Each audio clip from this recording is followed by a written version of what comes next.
Well, good afternoon.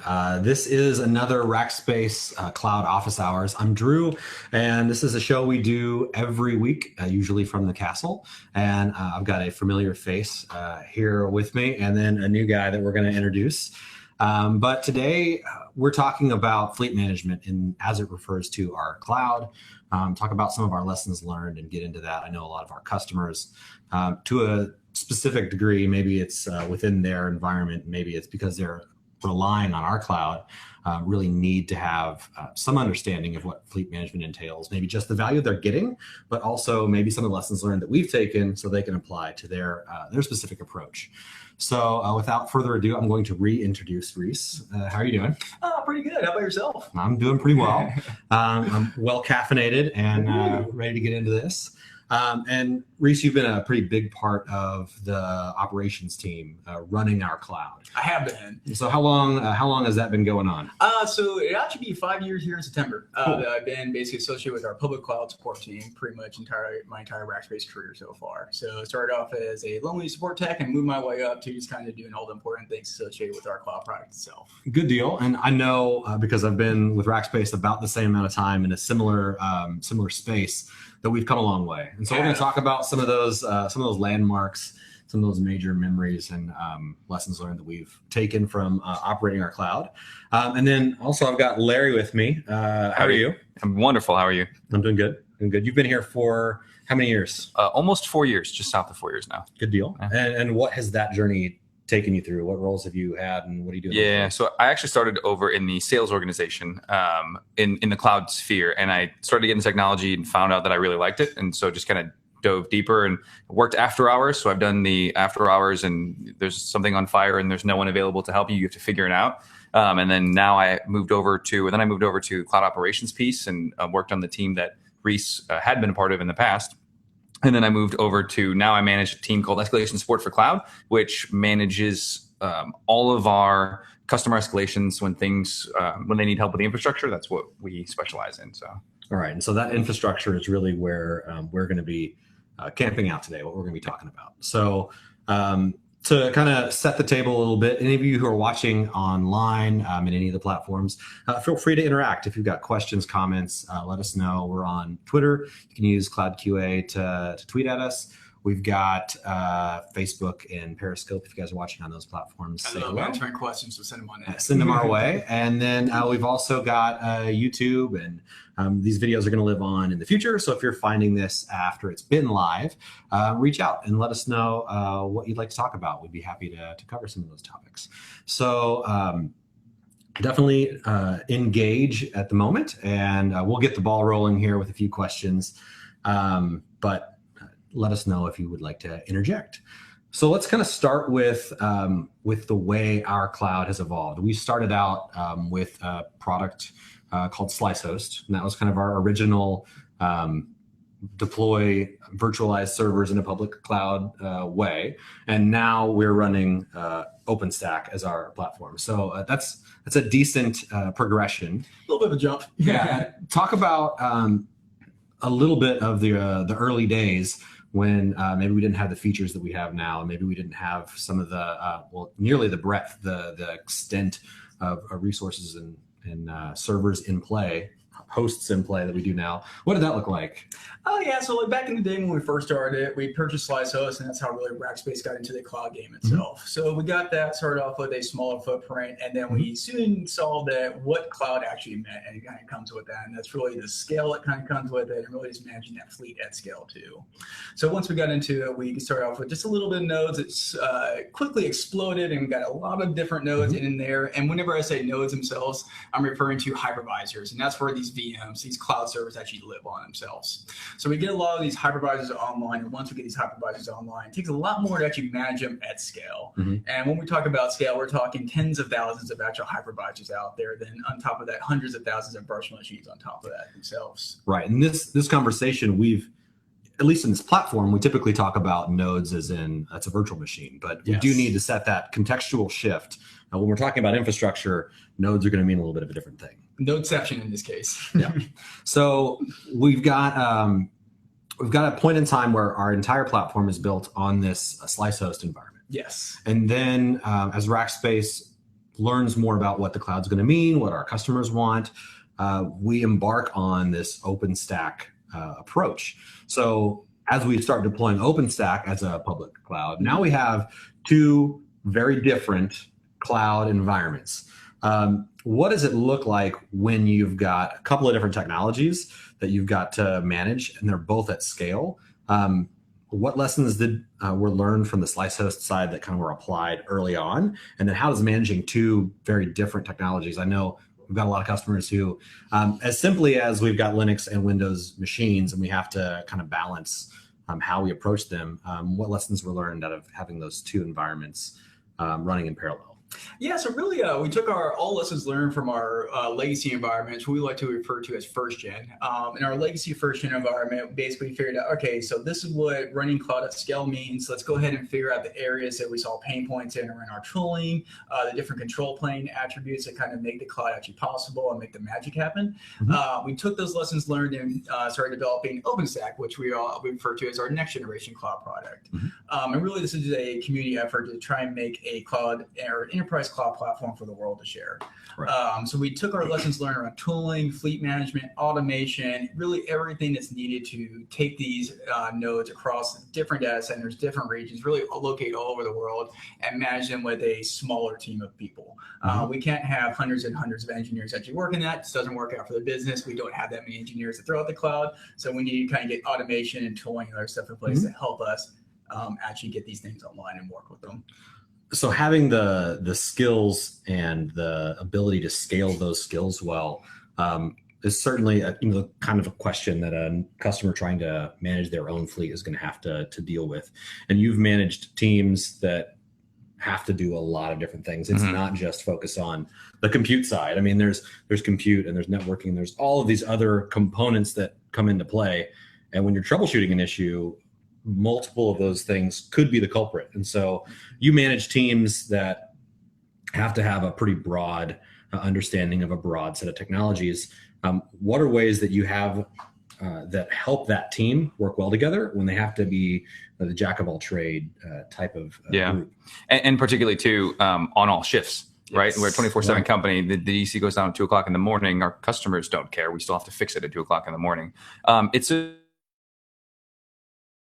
For one thing, I think we do a really good job of retaining people. We try to keep the culture here, one that engages people. I think that's a critical one. It's not one that I can easily replicate for folks, but I will say that generally speaking, we try to immerse people very quickly. We allow them to take lots of different issues and give them a lot of exposure. But we also look for people that have specific skill sets that maybe we don't have.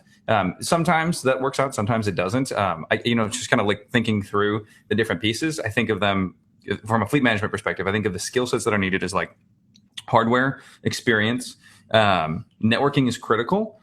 Hypervisor and understanding of virtualization technology is really critical. And then beyond that, understanding the platform, right? All of those components are needed for any single person that works in the engineering role. We kind of split it up here, Rackspace, between customer specific issues, which tend to focus on the VM and the hypervisor, and the like broader hardware profile and some of the more, I guess I'd call it lower level functions. That helps a little bit because we can have people that specialize. So when there's a specific customer issue, that's typically my team that's engaged that really digs in and figures out why that problem exists. And then we can fix it across the fleet. And if there's something that we know to be a broader fleet issue, typically it's going to be like what we call the control plane or the API level. That stuff is that goes to a team that specializes in that. So we specialize and deep dive folks in on that so they can be the expert in the industry. And a lot of times what we're dealing with here are things that aren't defined by anyone. They're not just undefined by us. They're not defined by the industry.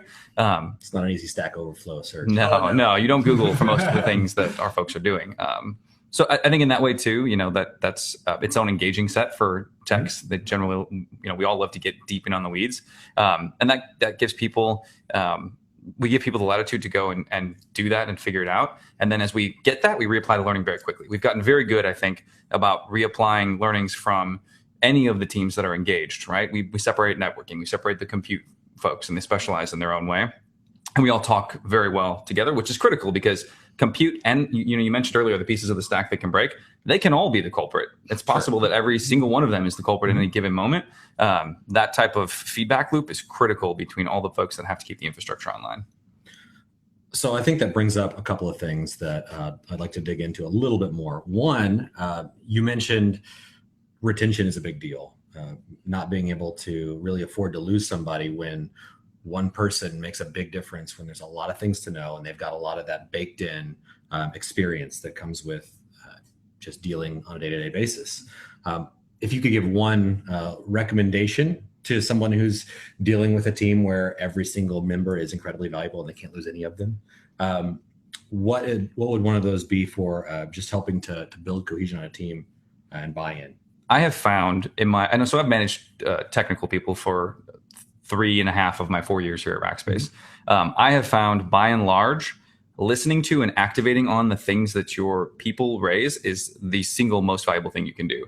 And even if that sometimes means, no, we're not doing what your suggestion was, as long as the opinion is considered and actioned on in some way, even if that action is, no, we're not doing that because it's impractical, the value of being heard, of helping the racker to grow, in our case, racker, right? Helping them to grow through the process. Hey, we're not going to implement your idea, and here are the specific reasons why we can't do that. So the next time they bring it up, they understand maybe what the answer is going to be ahead of time, or they know how to refine their idea so that it can actually be a deliverable. That is by far like the single largest thing I found for engaging people. I keep really close connections with the employees that I have, so that when they bring up ideas, I can either action on them or explain to them why we're not going to. And I've found that they respect me a lot for that. And generally speaking, they just like their jobs a lot more. Who doesn't like to feel valued at work? That's a good thing to have. Yeah. It's definitely valued, I would say. The other thing that I want to talk about, which is somewhat related. Now, you mentioned having 3 shifts to deal with, and a lot of companies may just have an on-call schedule or something along those lines. Yep. But you have disparate people who are working on disparate things. And as they uncover the answer, it's not on Stack Overflow. It's not in those places. How do you go about documenting and surfacing those things that are learned in one corner of a business that would apply broader? Sure. It kind of depends on the actual issue itself. Loosely speaking, we have, we do bug tracking. Right now that's through Jira. We do our communications with the development teams there. The replication of the issue, the troubleshooting of the issue, any advice that we may have before it gets passed to the developers to actually work on moving that thing out of the system or fixing that problem. The broader implication is for the business as a whole, right? Because we understand a lot of the things that can go wrong. We have to pass that back on to the variety of support teams. So we specialize in cloud, but there are many support teams throughout Rackspace that can reapply the learnings that we have. So we just have a wiki that we take a lot of care on. It seems pretty simple, but I will tell you that it's probably one of the toughest things that we do, and it's also one of the most important things that we do. It is purely we know it's important, so we just take a lot of pride in it. I really value access to those sorts of tools.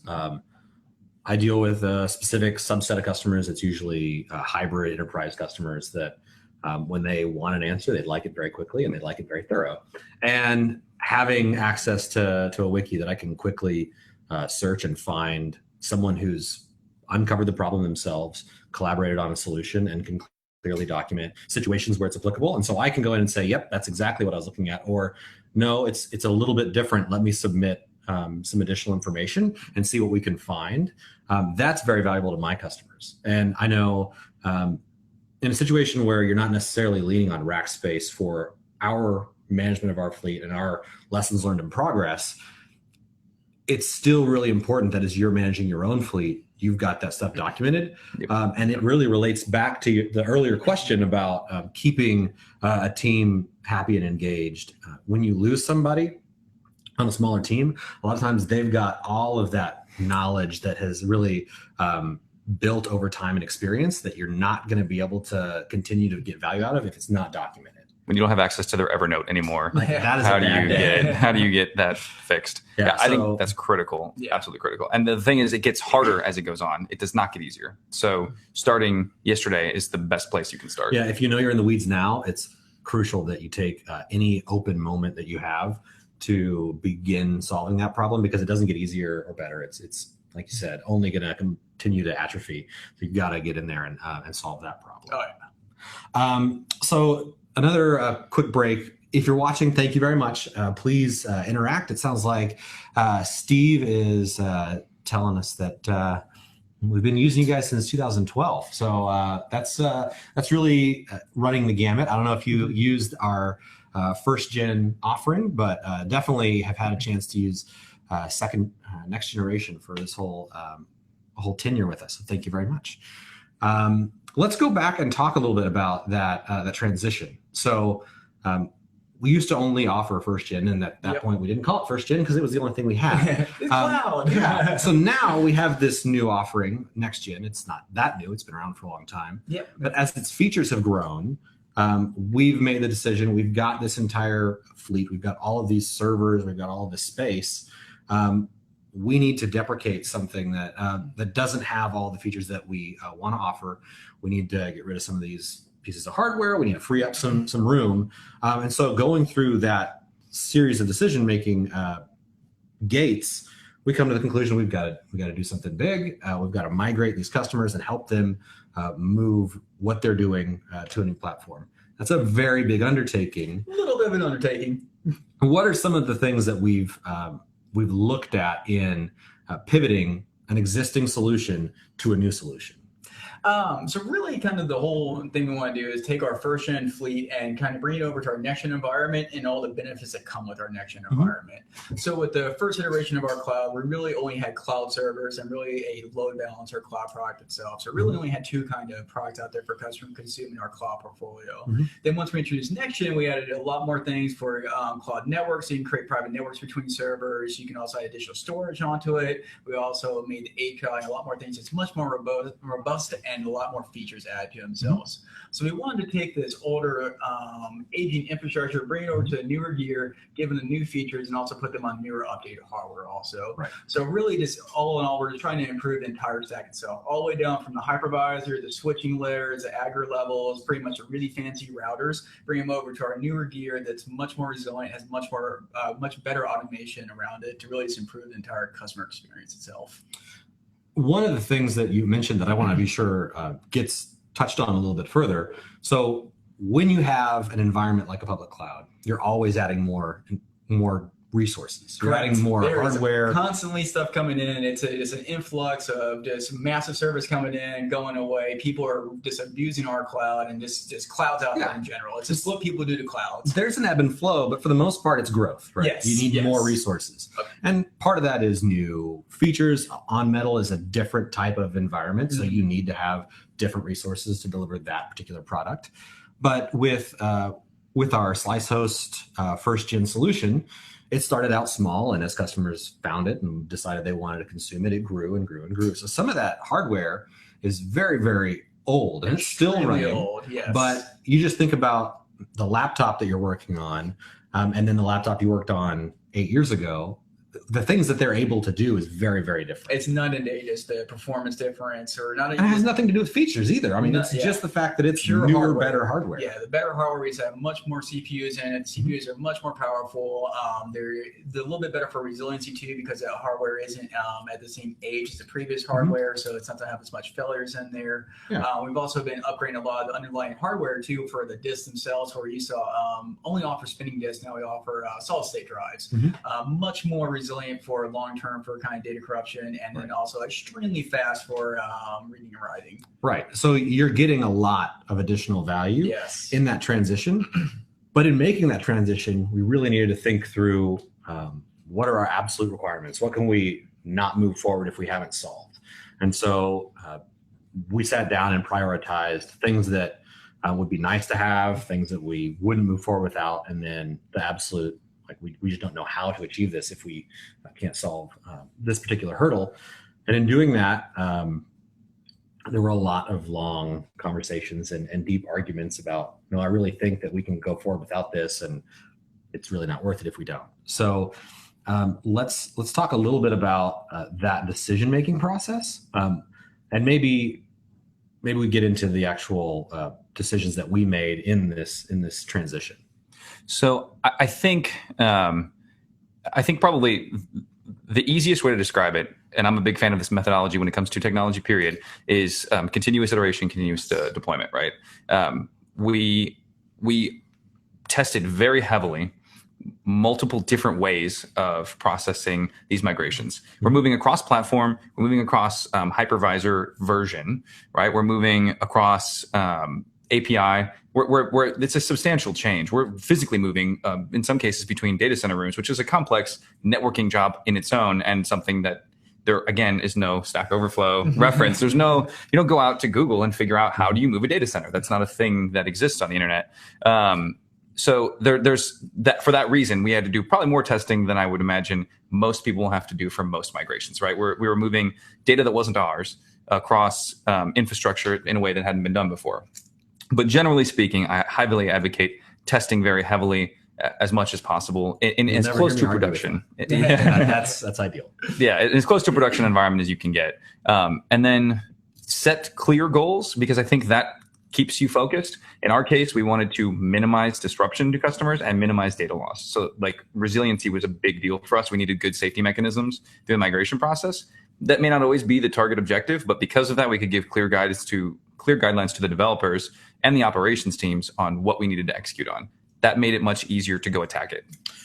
Well, there was a big camp that would have argued, like, let's just end of life it. Let's just shut it down, and then we can take our time and do whatever we want. If we wanted to bulldoze it, we could. We could do all sorts of things. But in making the decision that we want to provide that minimum interruption, that introduces a lot of other questions and concerns that if there's nobody on that server any longer because you shut the thing down, it's a lot easier to, I'm going to pull it and clean it up, change what I need to change, and re-rack it like I want to. So in doing that and trying to leave everything up for as long as we can while making that change, it introduced some wrinkles that we've progressively got better and better at. So you said that contiguous iteration is a huge part of your approach. I know that the pace that we're at right now is night and day different from the pace that we started with. Yes, yeah. So I know early on, some of those were really live tests. So we tested, we verified, we were confident in the approach. But when we started doing it in production with production customers, we did it very, very slowly so that we knew the moment there's a problem, we can stop the process, identify exactly what went wrong, find the best way to resolve it, and then move forward. That started a long time ago, and the pace has increasingly improved. Talk about the decision-making around should we speed up the pace? When do you feel comfortable saying, I think we got this, let's try it a little bit faster, or let's take a bigger bite next time? Yeah, from my perspective, and I'd be curious to get your opinion as well. I think that it's sort of a relative, it's sort of a feel it out type thing. We didn't set clear objectives there because we didn't know what to expect. And by the way, it changes because not all of we're moving these on huddle by huddle, what we call a huddle, which is a grouping of servers. And because of that, we don't know what we're going to encounter every single time. The networking in data centers is different. The power requirements are different. In one case in Chicago, we had to go between server rooms, which again introduces a little complexity. You've got throughput concerns. You've got hardware concerns, like cross hardware considerations. So I think we set an acceptable level of failure and specifically reducing impacting failure. That was the big thing for us. If impacting failure got, I don't remember what our that one we did have a hard line. I don't remember what that is off the top of my head, but that as long as it didn't get over the impacting level of failure, we were okay to continue to try because there was no disruption to customers in doing that. But again, we targeted and developed and moved slowly at the beginning to achieve that. I don't know if that answers your question, but. Well, we'll let Reese, you wanted Reese's opinion, so we'll let him cover it. And we may have covered the whole thing at that point. Yeah, no, really just kind of going on to that. One thing that I will say of me personally, I know a lot of the people on our back end dev and engineering team, we're a little bit of perfectionists. We really just want to keep making the process better. When we identify an issue, we want to fix it, we want to solve it, we want to move on. We just want to make it better for everybody. Right. We all kind of know that general direction, and it really kind of comes back to how we do our deploys, our migrations, really kind of any project itself. We're going to do it in steps, iterations, move through it, and really all throughout the entire process, we're going to keep iterating and making it better. We're not going to put something out once, do it, and then do it the entire time throughout that duration of that project. Something we will continually go back to, figure out areas we can improve on, make it better, and just keep kind of going back to that process. Well, something that I noticed is from the I guess from the side, I wasn't involved directly in any of this, but in watching the process continue, it really seems like the two things that are being addressed. One is the actual function of the move, and then the other component is the tooling around administrating that move. Yes. And so for our customers, they're getting that new feature set, newer hardware, all those things, and we're providing that shift as seamlessly as possible. But as we develop the better tools internally for our administrators, their experience is much better, and they're able to do more things with the same amount of time. The same shift, you can get more done. Oh, yeah, yeah. And that, I think, applies. It's valuable to the customer from the experience of, we just get we get to the new stuff faster or more cleanly, but it's also valuable because they're getting the experience of the lessons learned from the team that's doing the work, and those people are more freed up to help in other issues. And so getting that support is really valuable to them.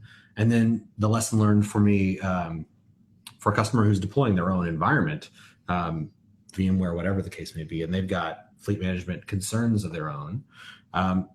A lot of it is you're not just looking at user experience, you're looking at administrator experience as the entire thing. And that's going to go back to your point earlier about retention. You want to do what you can to provide the right tooling and experience for your administrators so they can deliver well and expand what they can touch and not have to just focus on, the drudgery of, okay, we're making the shift and we've done how many hundreds of thousands of hypes so far? How many more do we have to go? Yeah, kind of circling back that a little bit. Our first-gen environment, our legacy one, really helped us kind of learn how we administer cloud and really at scale. And we took all those lessons learned into next gen and kind of started incorporating onto that. So like one of the really big areas we've tried to improve the process tremendously is really whenever hardware actually fails and we need to try and migrate people off that hardware. In our legacy environment, heads up guys, cloud does run on hardware, and every once in a while hardware does fail. And we have to kind of work through that. Part of cloud is making the magic of cloud seamless and actually always online. So that's part of our migration and basically our administrative roles on the back end. So in our legacy environment, we had basically one option to do an online or offline migration. Took some time, basically depending on the bound data. The server would see some downtime and it incurred throughout the migration, land on a new hypervisor. We'll learn some lessons from that, brought into our next gen fleet, and we actually have live migration now on top of our regular offline migration ability. So if we do ever detect issues with hypervisors, we try to proactively live migrate customers across. Previously, they would see downtime anywhere from 30 seconds, normally to a couple minutes. Now they just generally see a couple packets dropped, and they never know kind of what's going on. This really helps us administer the fleet, and in turn provide that customer experience where there's no downtime and seamless integration seamless or continuing integration on our side. And that's kind of the assumed approach that you've got a lot of people who think cloud and they think never going to go down. I can have as much or as little as I want. Yeah. And then the reality of that really wasn't there. And then as we've gotten better and better, it's more and more accessible to our customers to be able to have a server that's got a really long life. Now, you can think about the way you're approaching your architecture, but it is a really valuable tool to be able to look at our infrastructure and say, we're about to have an issue, and rather than inflict our customers with that pain, we're going to move them so that we can address the issue, get that remediated, and then put customers onto that resource to make sure that they're not losing access. Yeah, that's a really cool deal. Yeah, exactly. So it allows us to be much more proactive whenever we actually identify issues. One big kind of thing that's been coming up lately over the last couple of years are security vulnerabilities. Yeah. So I'm sure if people are following the news and hacker news and stuff out there, more and more security vulnerabilities are being identified. And when stuff like that is identified, if you're a Rackspace customer, I'm sure that you're aware of maybe about a year and a half ago, we had some cloud reboots. This is one of the first massive exercises we had. There was a lot of customer impact because we had to go through, apply a patch, and actually reboot our hypervisors. Customers saw some downtime. Generally, it was about under 5 minutes, and they would come back online. Some outliers are a little bit over that. But again, it was downtime, caused some inconvenience for the customer. We learned our lessons from that and kind of incorporated some magic on the back end is what we like to refer to it as, but with some live patching and live migration shenanigans. And it's kind of like a shell game. We're able to identify, okay, there's a security vulnerability that's going to be coming out that's going to affect this. Let's get some code out there that we can live patch hopefully. And what I mean by live patch is basically we can apply code to these hypervisors, mitigate these security vulnerabilities, and there's zero impact or downtime associated for the customers with that. However, if we cannot do these live patches for whatever reason, generally we can do these 9 out of 10 times. But if we cannot do these live patches, we can then utilize live migration, where we basically shuffle people around, patch these hosts, shuffle people back. So customers, again, see no downtime, but we kind of continually move to the environment, patch it, and make sure it's maintained for them. So one of the things that makes that possible beyond just the technology is having the overhead. So having the additional server resources. So managing our fleet requires us to look into the future a little bit and say, Just a little. Yeah, and say we know that there are going to be other security situations that come up because people are always uncovering flaws. Breaking. Yeah, things always break. Customers are always going to need additional resources. I mean, we're not terribly far from the big push towards Black Friday where e-commerce owns the internet, and people require more resources when they're getting more traffic. And so we need to be able to provide that when it's there. And so all of those things kind of come together in this fleet management approach of how do we provide the infrastructure needed, and how do we make sure the technology that's on top of that infrastructure is capable of doing what we need. And we learn where we're not ready through experiencing the new things that come along. Shell shock is the story that I think of that's not hypervisor specific. It's customers who are impacted directly on their VMs, but we knew people are using technologies that have flaws in them. Yep. Let's see what we can do to identify those customers. Let's let them know proactively so that they can get involved, so that we're not putting our infrastructure at risk because of the technology that they're using. And so we see a lot of situations, be that on the infrastructure level, at the hypervisor level, or out a little bit higher in the stack what the customers are doing, where we need to get involved, where there's a kernel issue with Linux or with some other component. We have to engage our customers, and we have to say, look, this is something that's going to impact a large cross section, if not all of you. So we've done some testing here. Here's the things you can do. Here's our lessons learned. Here's the approach. It's going to be minimally impactful to you. So I think the cool thing is once you start thinking about your fleet as a fleet, that opens up a lot of really neat possibilities. So for instance, we've traditionally thought of fleet as those cloud servers on those hypervisors in those data centers. Well, that itself has scaled to become a bigger problem that needs to be managed in a specific way. But beyond that, a lot of conversations I'm having now are reapplied across every server at Rackspace. We have dedicated gear. We have folks hosting VMware. We have private cloud, right? And especially when you think about reapplying the OpenStack expertise to be able to help manage customers' fleets. And I mean, to your point, like a lot of folks don't have experience in doing this. We've taken the cuts, so we have a lot of the expertise we can reapply to. This is how you can think about not just security vulnerabilities. That's the one that everybody thinks about. It's the big blinding lights, and it's obviously one of the most critical. But there are many other things that are really critical to fleet management. We specifically, and we've gotten, I think, pretty good at this, manage different versions of our hypervisor. So A, we can roll back if we need to, but B, we can rip out specific components of our deployment. It's not just Zen that we deploy. There are a lot of things that go into our hypervisors, very specific pieces of technology, very specific versions of technology, depending on the flavor class, depending on the data center. All of those things need to be considered. But when you actually consider your entire infrastructure as a fleet, you start to look at things that way. You start to think, this is the version of networking virtualization that I want. This is going to be true across every single platform or hypervisor, whatever it is that I'm applying in my infrastructure. You start to think like that, you can really get granular in how you manage specific things and target whatever your goal is. Speed of deployment, security of deployment, any of those things. Once you start thinking it almost abstractly, that helps quite a bit to just naturally make that conversation happen. Well, I think a lot of people think of fleet management, at least today, in kind of a containerization world. Like that fleet management tooling seems to be the new hotness that's top of mind. But we could zoom so far out that we're talking about a fleet of data centers. Yeah.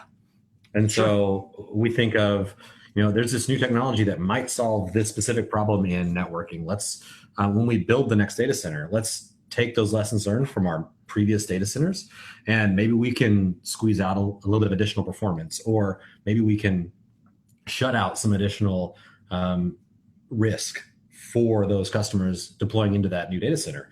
And once we've practiced and got everything down pat and we're verifying, this new data center is really doing all the things that we had hoped this new technology was going to do, then we can roll those lessons learned back into some of these other spaces. And so customers may not think of those values. And I may never deploy a server into Hong Kong, but Hong Kong is a different data center where they may learn some lessons because of some specific customer action or whatever may come up, that we say, that worked out really well there. Let's take that approach and let's roll it into the rest of our environment. And so because customers are using a public cloud where we have multiple deployments in multiple places, you're not just getting the benefit of what's going on in your immediate vicinity. You're getting the lessons learned from the third shift guy who's covering it's really our Sydney. global expertise around this kind of managing OpenStack inside of our data center. So it's really a virtual data center inside of our data center that we're trying to manage with these clouds. So let's talk a little bit. You mentioned hypervisor version drift. We've got that. It's a thing that we need to manage. Sure. We've also got infrastructure drift. The server that you bought to house your first, to be your first hypervisor is different than the infrastructure you're buying today. So as that infrastructure changes, at least hopefully, yes, unless the first one was the one that you bought today, it's likely different, and hopefully it is. So you've got all of these different pieces in play. You've got networking gear that was already in place, so you had to use it. You deploy additional resources. You can stand up new networking gear. All of those infrastructure components are different as well. How are we going about maintaining and documenting that we have all of this different stuff so that when we go to address a problem, we can quickly get the lay of the land and then address it correctly instead of, I've seen this before. I'm going to do exactly what I did last time. Oh, wait, but the variables are different. Yeah. Really, it's lessons learned, tooling, and automation that have really kind of made this possible for us. So kind of going back to our first gen into our next gen environment, once we got our first gen environment to kind of the max size it got to, we figured out, okay, we identified the scale issues with our control plane, our backend tools, and actually administering the fleet at large. Let's go and take those lessons, build it into our next gen fleet, and then on top of that, we need to make sure the tooling is on par with that too. And then the next step further is then taking automation to the next level to really help us out. Because managing these fleets across different, 6 data centers now in different regions, we really need automation to help us out with a low-hanging fruit. Go in there, get these easy tasks done, remediated, and move on to the next one. So it's really just kind of getting all these things to work well, play nice together, and then have a real boy kind of sitting there pushing some buttons every once in a while. Well, we have such scale and requirements. We have so many servers to administrate that the tooling has to be there. The automation has to be there for the team to do a thorough job. But with that automation, you're able to have replicatable results and to know what to expect when you get to the point of interaction with that environment. And I think that's the thing that we talk about a lot on the show. It's really important to have repeatable results and have repeatable deployments. And at scale, that becomes really problematic. To have the ability to say, I know what we just deployed, but how similar is that to what we've been deploying, and how can we go back and make sure that everything is running the way we expect and in a similar way? I think is really, really important. How is that maintenance approached when it's we've learned this lesson, we've deployed it, and it works. So now everything new is looking like this. How is that rolling back into the rest of an environment and then ensuring lessons learned are applied? It's really, we're working towards an end goal. We want the entire fleet to be uniform across all regions, everything being the same. So it's kind of that end goal we're shooting for. But to get there, we want to make sure that, one, we don't impact any customers. We don't want to introduce more downtime to customers or instability for them while we reach that goal. And additionally, we want to make sure that Rackers supporting these customers don't have any additional complexity introduced. There's not sure kind of what's going on. So kind of with all that in mind, we're just working towards that end goal, just to make sure that we can provide that customer experience where they're not going down while we actually improve the environment, get it all uniform. I think I can add to that, actually. Go for it. I think the loose answer is diligence and targeting that. The people who make changes in the environment need to be able to consider that when they make a change, they don't just make a change on a hypervisor. They make the change in the playbook that gets pushed out to the hypervisor. That process is iterative in and of itself and requires diligence on the part of the managers, the rackers, the directors, all the folks that are involved in, and all the teams that are involved in that. Beyond that, because that is never 100% perfect, at least at some level, it relies on humans following a process. Beyond that, I think we have a very good feedback loop. We frequently find issues where we've had hypervisor drift or some other technology has gotten out of date or someone's changed a value or configuration value. It's a really big cloud. Somewhere someone's changed a configuration value. When that happens, it's not treated lightly. It gets bubbled back up to the team that's responsible for it. And there's a closed loop that follows as to why that happened in the first place. And we work on how to not let that happen again. It's going to keep happening because there's humans involved, but we take it seriously, and it is indicated that it's seriously from support, or it's taken seriously from support, operations, engineering, development, all of the people that are involved in, all the people that have to deal with the fallout when it's not maintained, make it a priority. That's critical, is like the culture behind it. Yeah, so it sounds like thorough accountability top to bottom is the thing that really puts teeth to this is a top priority. You might liken it to the Toyota production line, where any worker it's the famous operations measure, where any worker first week on the job can pull a lever and stop the whole production line. We try really heavily to implement that here. Any single racker can stop everything and point out that there's something that is at least not contiguous with the rest of the environment. And we figure out if it's a big problem or not, and then go back around to not letting it happen again. That's critical. We're going to get right back to that. We're going to take a quick break to say thanks for watching. This is the Rackspace Cloud Office Hours. Anybody who has feedback, questions, would like to interact, you're welcome to do so on any of the social medias. And if you're watching this in the future because it's recorded, please reach out. We're on Twitter. You can see some handles here. And if you have a Rackspace environment, please reach out to your account teams, because these lessons learned are available to you, and we're glad to apply them where it's necessary. Let's talk about how the lessons that we've learned from administrating our really sizable environment across multiple data centers and all of these things can be applied to a customer who is looking at deploying and maintaining their own environment. And then we'll dig a little bit further from there. Probably like one of the big things we always try to just get customers to realize is in the cloud space in general. So this isn't really just a Rackspace, but it's a cloud space in general, is that the servers going into that you're building into these cloud environments need to not be treated like a dedicated server. What we like to refer to as a pet. It needs to be treated more as cattle. So when you spin up these servers, need to be treated more as if that resource can go away at any point. So whatever is on there, you need to make sure that it's being backed up currently, and that you have automation or ideally multiple nodes in place. So anything that is in a cloud workload environment really should be multiple nodes as such. You never have a single point of failure. If you're in the cloud, expect one, if not two or more nodes to fail at some point in the future. Always build for redundancy in there. Then on top of that, we really like to stress, do a disaster recovery day. Choose a day of the week, go through, all right, today I lost half my fleet, or today I lost this data center. What happens whenever that happens? Go. Let's run through this today. We really like to emphasize, like, test it out, go through the playbooks, get automation in place, get tooling in place, get documentation in place before it is actually D-Day. So whenever stuff is on fire, you've gone through it, you're not panicking, it's calmly get it back online without having to be like, oh no, the boss is going to come down and fire me.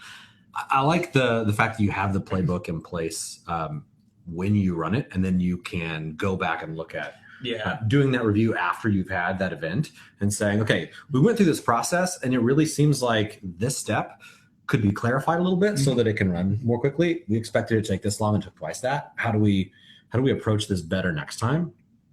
So having those events, having those, it's a zombie apocalypse day, something happens. How does our business continuity plan get implemented? But then going after you've done that and say, let's review each of these steps. Let's locate places that went really well and applaud that quality execution. And then also let's identify places that we can fine tune and we can iterate forward, because your process needs to be iterated as much as your tooling and as much as infrastructure. We wouldn't go back and buy that same server that we bought the very first time we deployed a hypervisor because we wanted continuity. We would get the best thing we could get and ensure continuity backwards. So that's a really big deal, and I'm always a fan of the fire drilling. Oh yeah.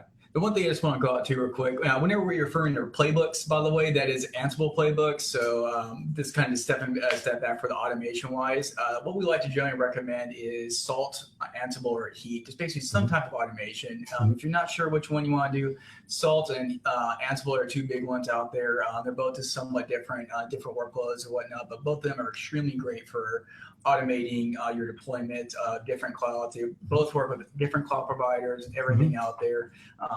But really anything that you're doing should not be you logging in and doing it. It should all be done through your automation itself. If you're actually logging into the end node itself and doing a lot of configuration, that's not ideal state to do it in the cloud world. It really should all be done through your automation stack.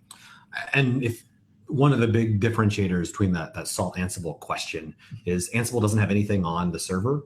You're logging in, doing what you're going to do, and you log back out. Salt has the minion that lives on the device that's being managed. So that's one of the big differentiators that may impact your decision making. So scale is kind of another thing too. So if you're using maybe a 5 or 10 node deployment, Ansible is great for that because whenever you run a playbook, you have one node and you're logging into all those nodes from that one node. So if you're trying to do that 5, 10 nodes, not too big of a problem. You have 200, 300 nodes you're trying to do that to, then you're trying to do 20, 30, 100 SSH connections out. Stuff starts getting a little bit wonky, and that's where Salt kind of comes into play a little bit better. Salt is a little bit different, has an agent living out on the nodes themselves, and nodes check into what's called a Salt master. It's like, oh, do I have anything to do? Oh, I do. Okay, let me pull that down and then execute it and report back.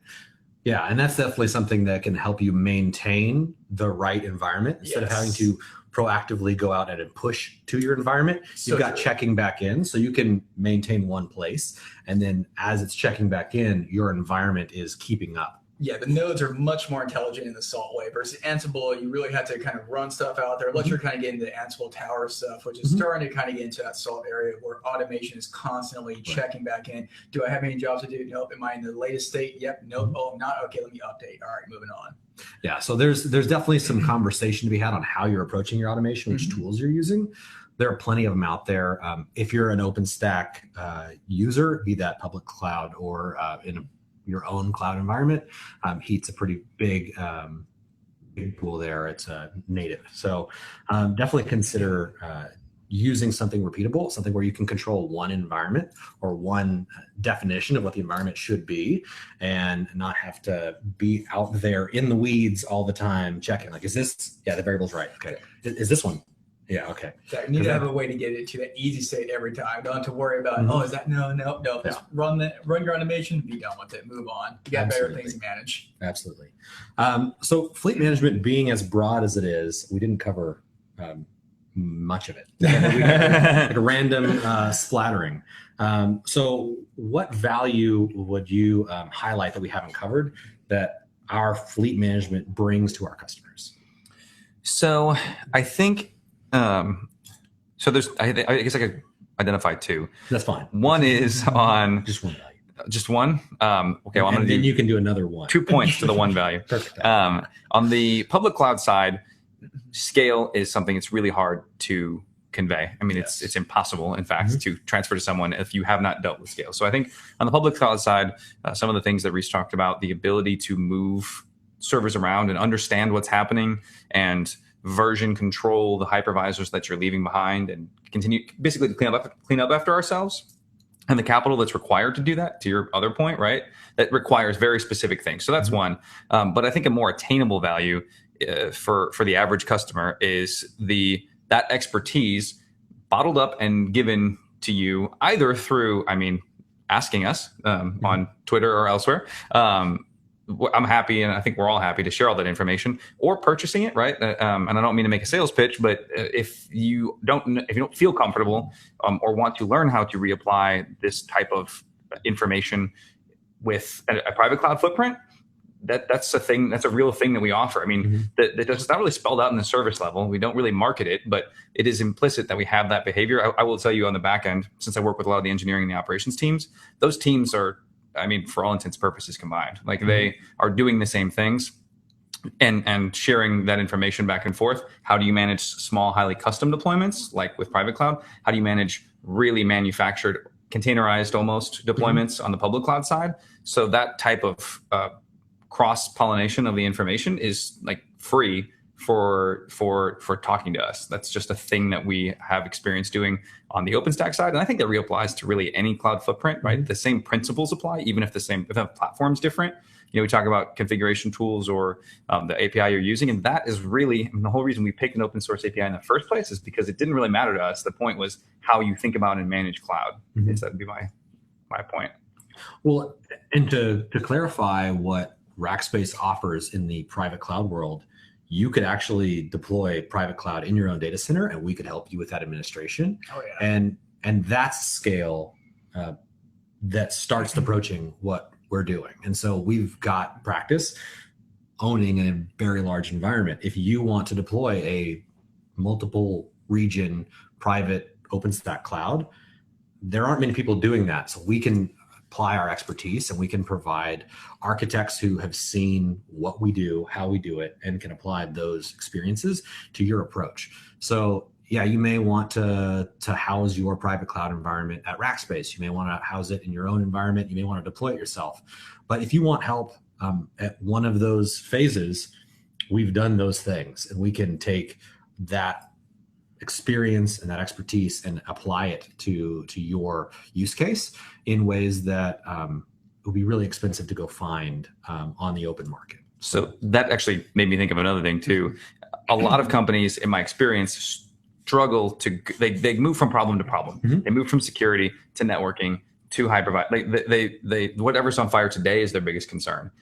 Because we're large, we still to some degree have that problem, but we have experts in each of those areas. And I think that is probably a really critical value. I have a networking guy. I have a compute guy. I have a guy who does this one very specific thing with networking with this one piece of technology. And there's only a few people that understand it, maybe in the world, to the level that he does. That type of technology or that type of expertise is really tough to buy. So to get the benefits of maybe just the inherent knowledge that they have, I think is a huge one, right? You don't have to go develop a networking team. You don't have to do all that. We have people who do that. Yeah, absolutely. Very valuable. How about you? Oh man. Yeah, I mean, really it's kind of going back to that. We're a bunch of passionate nerds. We love doing what we do. And really we love just kind of bringing the expertise back to not only the customers, but to community itself. Because at the end of the day, OpenStack is a community project. Everything we're doing inside Rackspace, we're not trying to do just for us. We are trying to bring that back to the community itself. I know there have been talks too about trying to bring our fleet management tools that we use internally actually out back to the community. So we have some tools internally, alerts, Galaxy stuff for basically looking at the fleet, managing the fleet, and getting information around the fleet itself that we're trying to bring back to the community.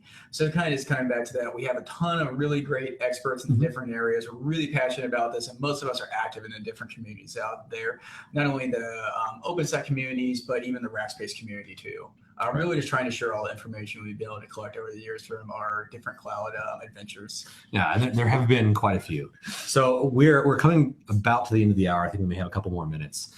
If you're watching this live, thanks for hanging out. Thanks for joining us. If you watch this in the future, thanks for tracking us down. If you would like the audio only version, we have a podcast that you can find at ohpodcast.com. We're on all of the platforms, so check us out. The closing thought that I have is, it seems like a theme that's been coming up in this conversation has been prioritization. What's the most important thing? As a company, we've looked at when we're making these transitions, when we're managing this fleet, the most important thing for us is to keep our customers' impact minimum and provide them with the best result possible. When you're managing your own fleet, you have to decide, what's the most important thing? What are we going to prioritize? Is it going to be uptime? Is it going to be performance? Is it going to be security? And then what's next? So that's going to help you make those tough decisions in managing your fleet. It's a difficult job, and having a big enough organization that they can have those components really owned by a person, and that's their baby. They won't care nothing about anything but security of public cloud or performance is a really huge value. For a customer who needs to understand how to best operate a large deployment. You need that priority list. You need to know, at the end of the day, the most important thing is this, and then we can worry about these other things, so that you can quickly and easily make those decisions around a large impacting environment, something that's got a lot to do. So that's what I would leave everybody with. And I think we're about the end of this. So thanks for watching. We'll be back next week with more content. See you then. Adios.